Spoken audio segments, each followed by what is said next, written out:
Sebelumnya,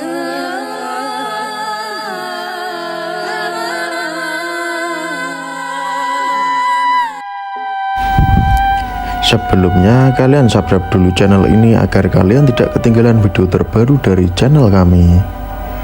Sultan Demak menunduk tanpa sadar, muncul suara dari dasar hatinya. Duh ibu, kesalahanku dan dosa saya telah bertumpuk-tumpuk. Nyai Ageng Ampel mendengar suara batin itu, lantas ia berkata, "Anakku, kamu tidak berdosa kepada Hyang Widi, kamu bersalah kepada raja sekaligus ayah kandungmu. Kalaupun Gusti Allah menghukummu, itu lantaran dosamu ini," kata Sultan Demak memelas. "Semua sudah terjadi ibu, sekarang hamba hanya berharap petunjuk dari Paduka. Akan saya jalankan sepenuh hati."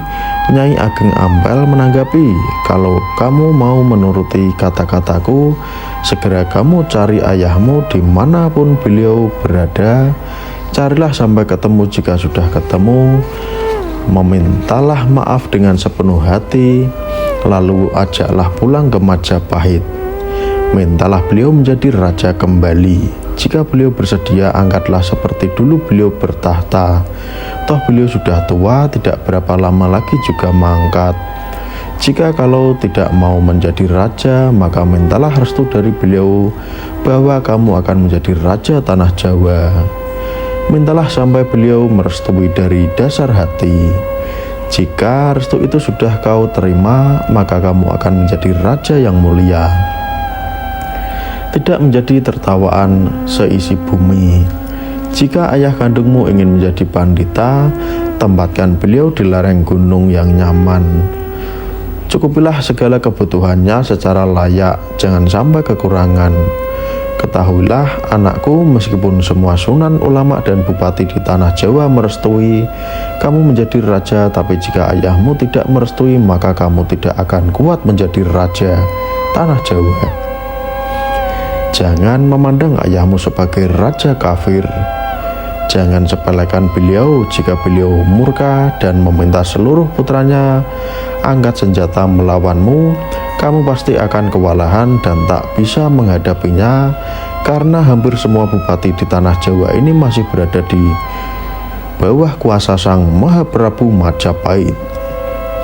Jika mereka semua tahu bahwa rajanya dianiaya oleh putranya sendiri, pastilah tidak terima dan angkat senjata melawanmu. Patah. Ingatlah perang besar yang dulu terjadi antara Majapahit dan Blambangan. Raja Urubisma Wirabumi dan Minyak Jinggo itu jelas salah, tapi banyak bupati yang mendukungnya karena dia putra raja. Apalagi Prabu Brawijaya yang kamu serang, beliau adalah raja bijaksana yang tidak bersalah. Pasti dukungan kepada beliau sangat besar. Para pendukungnya akan berperang habis-habisan. Jika itu menjadi, maka akan terjadi perang besar. Banyak yang jadi korban. Kalau kamu kalah, maka kamu akan dikejar-kejar orang Islam, juga akan diburu. Kamu harus bertanggung jawab atas semua itu. Patah. Jika ayahmu mau menjadi raja, maka tunggulah sampai beliau wafat. Jika sang Prabu wafat dan tahta kerajaan tidak diberikan kepadamu, lantas kamu berperang melawan saudara untuk mendapatkan tahta. Itu masih bisa dibenarkan. Dunia tidak akan menertawakanmu. Tapi jika kamu merebut tahta dari ayah sendiri, apalagi sudah tua renta, meskipun menang kamu tetap menjadi bahan tertawaan. Dan sekarang hal itu malah kamu lakukan. Kamu akan dipandang nista karena merebut tahta dari orang tua renta pikun tak berdaya. Nah, sekarang pulanglah ke Demak sembari menenangkan diri. Setelah sampai di Demak, mintalah tolong kepada Kalijaga untuk mencari ayahmu. Jangan kamu mencari salah kamu sendiri, bisa celaka di perjalanan. Biarlah kalau Kalijaga yang pergi tanpa bela tentara dengan bergaya layaknya santri biasa. Setelah Kalijaga bertemu Sang Prabu, sampaikan semua yang aku nasihati tadi. Mohonlah agar Sang Prabu sudi kembali ke Majapahit. Jika tidak berkenan ya jangan dipaksa. Jangan sampai membuat beliau marah hingga mengeluarkan kutukan, karena itu sangat berbahaya. Sudahlah, baiknya kamu pulang sekarang juga. Sultan Demak mengaturkan sembah, lalu mundur diri. Para ulama yang bersamanya mengikuti hal serupa. Mereka meninggalkan Ampel. Sesampai di Demak, Sultan Patah langsung menemui Sunan Kalijaga dan memintanya pergi mencari Prabu Brawijaya. Yang tak diketahui keberadaannya, Sunan Kalijaga bersedia. Ia pergi dengan berdandan layaknya santri biasa. Ia diiringi 2 santri selama perjalanan. Tujuannya tidak menentu sembari mencari kabar keberadaan Prabu Brawijaya. Mereka menyusuri pesisir utara hingga timur Jawa. Sultan Demak beserta bala pasukan sudah sampai Demak dengan membawa kabar kemenangan. Kedatangan mereka disambut hiruk-pikuk kegembiraan. Para ulama akan melakukan nazar menyembelih kambing dan sapi, lalu menggelar selamatan sembari berzikir bersama-sama. Para santri juga akan menunaikan nazar, meminta sedekah ke pesisir untuk selamatan. Sementara itu, Kanjeng Sultan menemui Sunan Bonang yang langsung bertanya tentang hasil perang. Sultan Patah menceritakan semuanya tentang perang yang sangat sengit, tentang Sunan Ngudung yang tewas di tangan Patih Gajah Mada, tentang Ki Patih Gajah Mada juga tewas dikeroyok prajurit santri, tentang Adipati Terung yang membantu Demak, serta Prabu Brawijaya dan Raden Gugur yang tak diketahui rimbanya. Kata Bonang, sudah kuduga, keberadaan si Husain membuat semuanya lebih mudah. Si Gugur takut darah dan pergi melarikan diri, sementara raja yang sudah renta dan bungkuk itu mengungsi karena takut dijitak saja langsung mati. Tak akan mampu menandingi kesaktianmu. Sultan Patah menambahi, hamba memerintahkan setengah Wadia Bala tetap berada di Majapahit, dipimpin Adipati Terung dan Patih Mangkurat. Di sana hanya ada Ibu Prameswuri Dwarawati. Beliau saya mohon mengungsi ke Bonang. Adapun semua barang yang ada di istana dijarah. Semua buku ajaran Buddha dibakar. Bagus, kata Sunan Bonang. Selama kitab-kitab Buddha itu masih ada, orang-orang Jawa tidak akan mau masuk Islam. Bahkan 1000 tahun lagi pun mereka masih tidak akan berganti agama. Mereka tidak akan mau mengenal ajaran Kanjeng Rasul, tak mengenal salat, zakat, zikir, dan haji. Lanjut Sultan, adapun Sunan Kudus bersama pasukannya berada di Terung. Dia diiringi 300 ulama berzikir siang hari dan menabuh rebana. Malamnya salat hajat.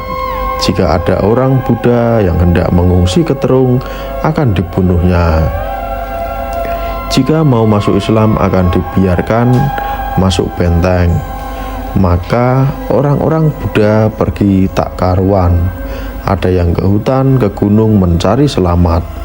Hamba 3 hari di Majapahit. Setelah itu hamba sowan kepada Kanjeng Ibu Sunan Ampel untuk meminta restu sebagai Raja Tanah Jawa. Kanjeng Ibu marah besar kepada hamba, juga mengata-ngatai saya dan para ulama yang hadir. Hamba disebutkan sebagai manusia tak tahu balas budi, berani kepada orang tua dan melawan raja. Sultan Demak menjabarkan semua nasihat dari Nyai Ampel. Semua ia ceritakan dari awal sampai akhir. Ia juga menyesal telah menyerang Majapahit dan berani kepada orang tua. Sultan juga membenarkan semua yang dikatakan ibu mertuanya. Mendengar itu, Sunan Bonang dalam hati ikut menyesal dan merasa bersalah kepada Prabu Brawijaya, namun ia menutupi perasaan hatinya tersebut. Lantas ia berkata, "Sungguh aneh kamu ini, seperti mau menghidupkan kembali orang mati. Ibarat berenang sudah sampai ke tengah malah mau menepi. Itu artinya kamu belum memiliki tekad yang kuat. Orang yang bertekad itu laksana memamah gula, sudah dikunyah ditelan sekaligus tanpa sisa.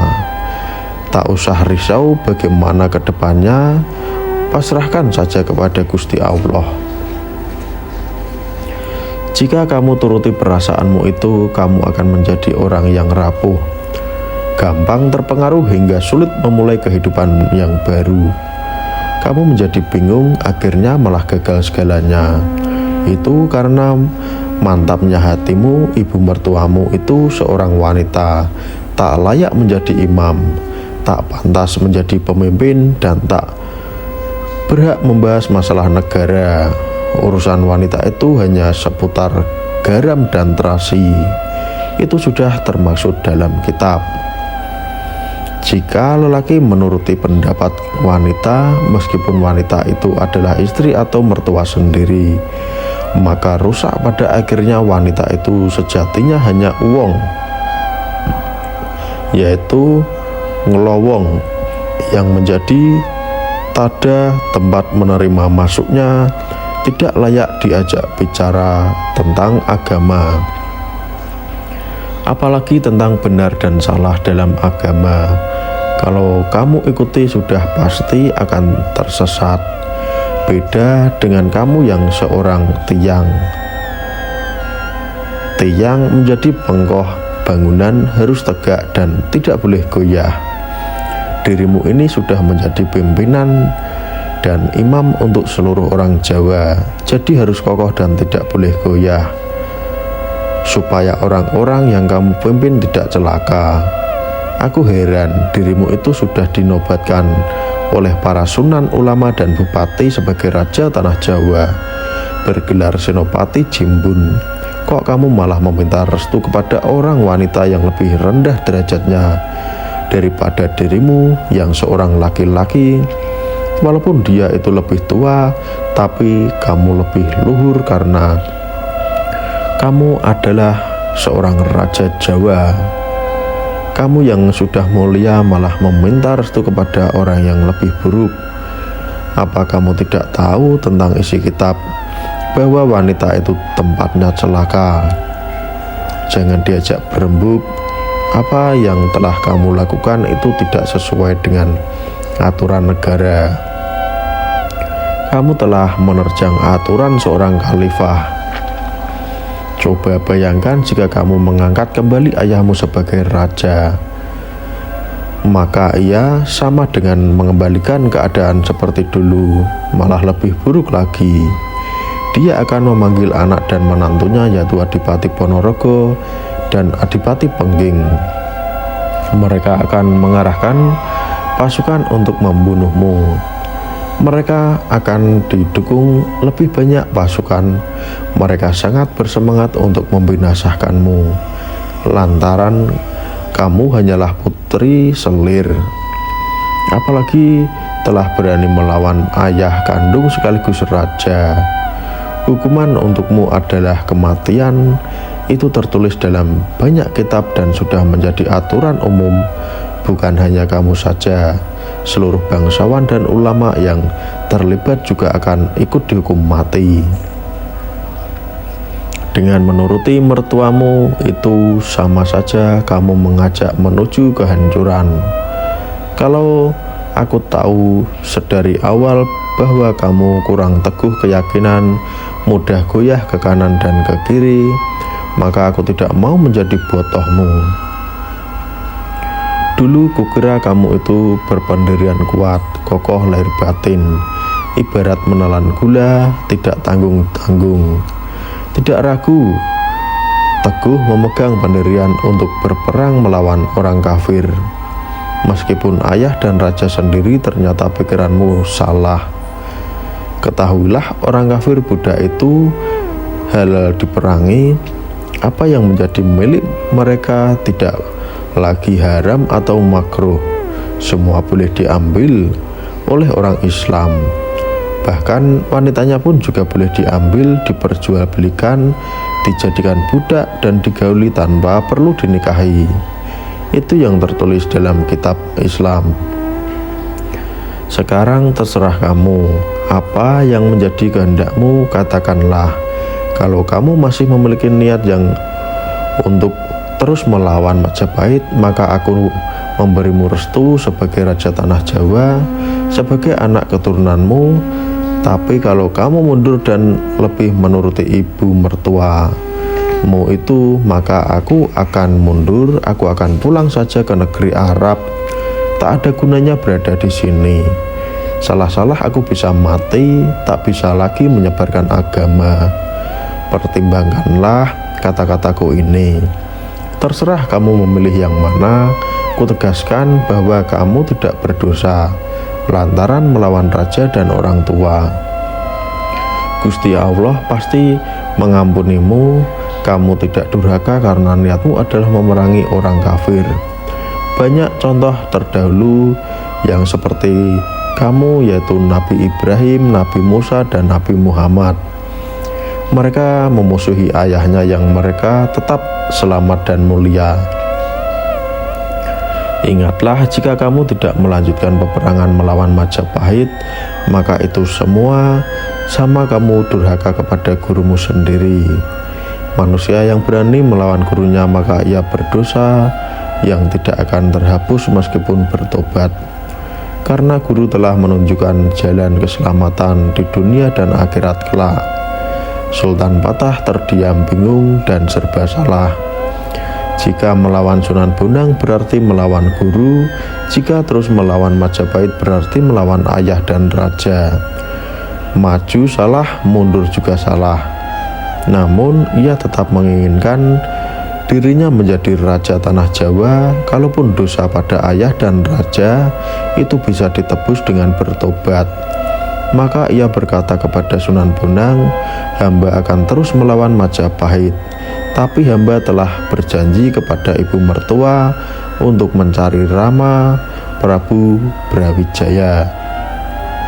Jika berhasil ketemu, hamba harus mengangkatnya sebagai raja. Itu janji hamba di hadapan ibu. Hamba tidak mau mengingkari janji ini. Sunan Bonang berpikir sejenak lantas berkata, itu masalah gampang. Kamu tetap dapat menepati janjimu kepada ibu mertua. Begini saja, jika ayahmu telah kembali ke Majapahit, kamu menghadap ke sana dengan membawa 3 laksana prajurit. Kamu meminta ampun kepada ayahmu. Setelah kamu diampuni, angkatlah dia sebagai raja. Tapi jangan di Jawa, angkatlah dia sebagai raja di Karimun Jawa. Kalau menjadi raja di Jawa, itu dapat menjadi penghalang bagimu di sana. Ayahmu harus dijaga oleh segenap prajurit. Mintalah para bupati ikut menjaga bergiliran. Biarlah dia di sana sampai mati dimakan demit. Dengan begitu, janjimu kepada ibu mertua terpenuhi. Bisa dipastikan anak dan menantu raja tidak terima. Mereka akan mengangkat senjata melawanmu. Biarkan saja, sudah lumrah anak-anak berperang saling merebut tahta warisan. Sunan Giri yang ada di sana ikut berbicara. Saya setuju dengan pendapat Sunan Bonang, tetapi saya meminta untuk sebisa mungkin menghindari perang karena akan memakan banyak korban. Saya akan kirimi teluh saya biar Raja Adipati Ponorogo dan Adipati Pengging segera mati. Mengirim teluh kepada orang kafir itu tidak berdosa, malah bagus daripada harus mengorbankan perang. Terserah kamu saja, Sunan Bonang. Sultan patah menimpali, ya saya setuju rencana Sunan Giripura. Apa pendapat kalian tentang video ini? Silahkan beri komentar di bawah ini.